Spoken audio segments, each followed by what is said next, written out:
একটা শহরের গল্প, যেটা হয়তো বাস্তবে কখনোই ছিল না, কিন্তু তবুও পৃথিবীর সবচেয়ে আলোচিত হারিয়ে যাওয়া নগর সভ্যতা এটি। Hello everyone, welcome to 1 minute architecture and now today's topic is Atlantis.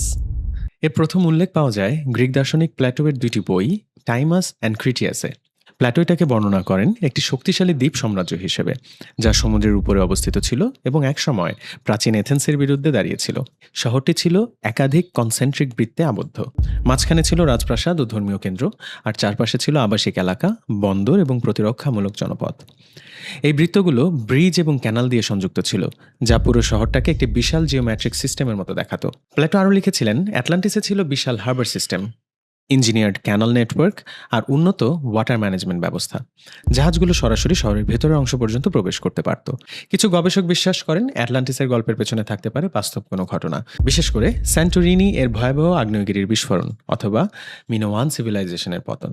মজার বিষয় হচ্ছে, বর্তমান সময়ের সবচাইতে বিখ্যাত অ্যানিমেটেড সিরিজ ওয়ান পিসের ফেমাস ওয়াটার 7 আর্ক অ্যাটলান্টিসের ধারণা থেকে inspired.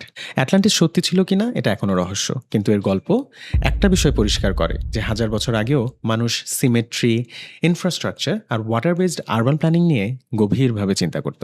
That's all for today, see you in the next video.